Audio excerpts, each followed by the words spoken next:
Hello HEMA friends, and welcome to this new episode of the Longsword Beginner's Guide. Today we are going to modify our first parry to make it work against a thrust to the neck. So let's start. First of all, our guard. We will start our defensive action from Porta di Ferro, the guard we have seen in the fourth lesson. The first exercise, our parry motion, is really simple. We will use the body mechanics we have learned before, twisting our hips and torso and lifting up the heel of our back foot to fasten our parry. This time the parry is different. To increase the chance to catch the thrust at the correct time, we need to bring our tip forward during the parry. So, instead of parrying with the tip of the sword pointing upward at 90 degrees from the earth as before, you have to execute the parry with the sword at 45 or 30 degrees from the horizontal plane. Now we will add our very first movement out of the line of attack. The Italian master Fiore dei Liberi seems to call it accrescere fuori di strada, which means basically half-stepping out of the way. Instead of twisting your body as before, use the movement of your sword to launch your weight toward your left side and execute a small step in this direction.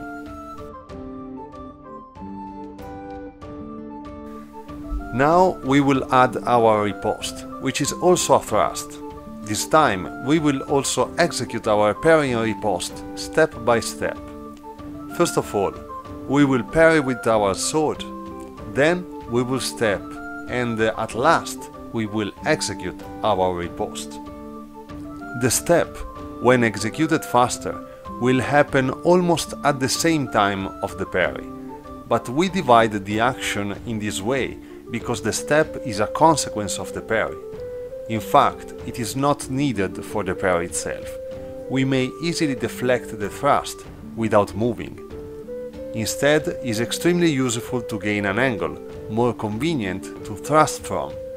It will also be important in relation to stretto actions, namely wrestling or hand-to-hand actions, but we will see these in the future videos. So, now we are ready to test our parry and riposte against an opponent. The attacker will attack with a thrust toward the throat or chest, keeping the hands low and starting from the breve guard. Speaking about footwork, he will use a step and lunge motion to execute his attack. You will find everything that the attacker does here in the third video of this series. Pay attention that when you execute drills with a partner, like this one, you should use adequate protections. For example, a gorget under the jacket is recommended for this exercise. Back to our parry, try to understanding the timing of the opponent attack to execute the parry and riposte at the correct time. Take confidence with the rhythm of his half step and lunge motion to better do so. When you parry the opponent thrust, try to keep the contact with the opponent's sword. This contact in fencing is named bind and will help you to understand what is happening during the action.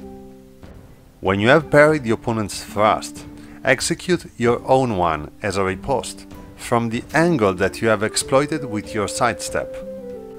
Remember to fully extend your arms during the thrust and try to aim for the neck or the face.